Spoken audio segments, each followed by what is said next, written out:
قالوا ربنا أمتنا اثنتين وأحييتنا اثنتين فاعترفنا بذنوبنا فهل إلى خروج من سبيل ذلكم بأنه إذا دعي الله وحده كفرتم وإن يشرك به تؤمنوا فالحكم لله العلي الكبير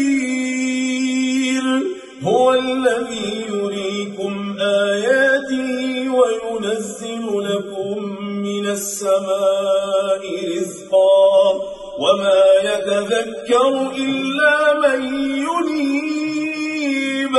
فادعوا الله مخلصين له الدين ولو كره الكافرون رفيع الدرجات ذو العرش يلقي الروح من أمره على من يشاء من عباده لينذر يوم التلاق يوم هم بارزون لا يخفى على الله منهم شيء لمن الملك اليوم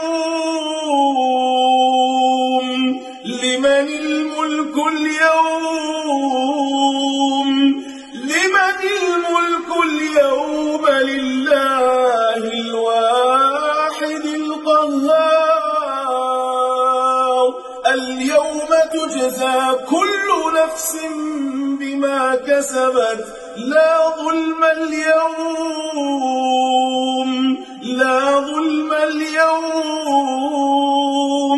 إن الله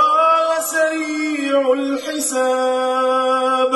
وأنذرهم يوم الآزفة إذ القلوب لدى الحناجر كاظمين ما للظالمين من حميم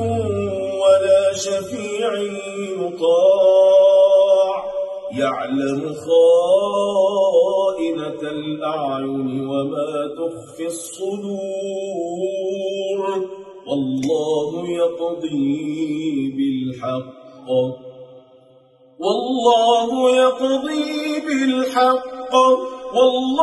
يقضي بالحق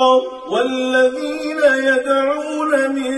دونه لا يقضون بشيء